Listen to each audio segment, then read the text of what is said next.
Who's to blame? Know this. That's the word choice of losers. The only losers in this whole flash flood are the parents who lost children, the children who lost parents, the siblings who lost brothers and sisters, the grandparents who lost grandchildren, and so on and so forth. Those are the only goddamn losers in this situation, all right? But let's talk about blame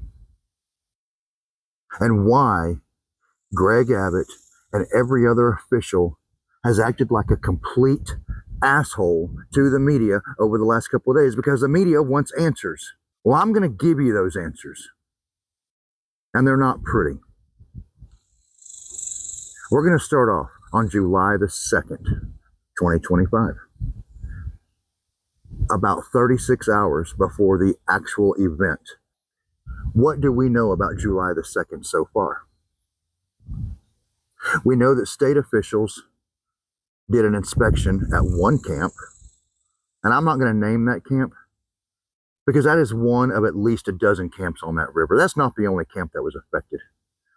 Oh, but that's the media talking point. I have the facts that that is not the only camp that was visited on July the 2nd for an inspection. Those weren't inspections. Do you think that state officials don't do those inspections in the late spring before the first fucking camper arrives at summer camp? There are no such thing as coincidences. So listen to me.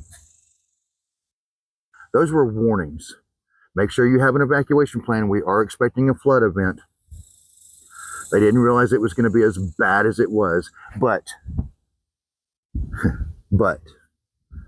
the other thing that took place on July the 2nd was the phone call from state officials to the Austin Fire Department requesting that their elite swiftwater search and rescue team be deployed to Kerville, Texas for standby.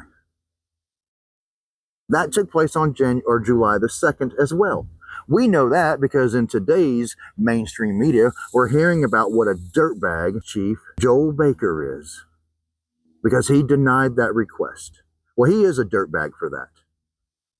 He is a dirtbag. I don't give a shit what his motivations were. Oh, the state still owes us $800,000. You don't put profits over people. You should have sent the crew. But somebody, somewhere, had the foresight to send people out to these camps for inspections, make sure they had a good evacuation plan. Somebody had the foresight to call the Austin Fire Department and request that they go to Kerville for standby mission. Where did all this foresight come from? Well, let me tell you. Let me tell you what else happened on July the 2nd. They flew 20 minutes of a weather modification mission on July the 2nd. That is according to Augustus Del Rico, I think it's how you say his name. He is the CEO of Rainmaker Incorporated. He also went on to say that also on July the 2nd, after that 20 minutes of weather modification flights, that they also suspended all operations in accordance with TDLR. TDLR is the Texas Department of Licensing and Regulation, which licenses and regulates the 7 active weather modification programs here in the state of Texas. The weather was modified. And on the same day that somebody in TDLR went, oh shit, we issued this permit, but there's already all this other rain coming up, you know, the remnants of Hurricane Barry coming up from Mexico. Then you had this low-level jet stream that just sucked everything in. It's an ugly turn of events. But state officials knew that this was coming. County officials knew that this was coming. The only course of action, it wasn't to go and play these bullshit games of doing inspections at these camps. It wasn't calling Austin Fire Department and requesting your elite team to come be on fucking standby. The only acceptable action on July the 2nd was for somebody to pick up a fucking phone and call each and every one of those camps and say, this is so-and-so with such and such department with the state of Texas, and you have 12 hours to evacuate your camp. Do you have sufficient transportation, or do we need to send buses from the local school district? And by the way, you're taking your campers to such and such school, you will house them in the gymnasium until further notice. And they could have done that. I don't care if you had to take those campers 100 miles up the road to the next available school gymnasium. There wouldn't have been a single goddamn life lost on this river had state officials had they fucking done what should have been done. And yeah, goddamn it, I'm sitting here Monday morning quarterbacking this thing.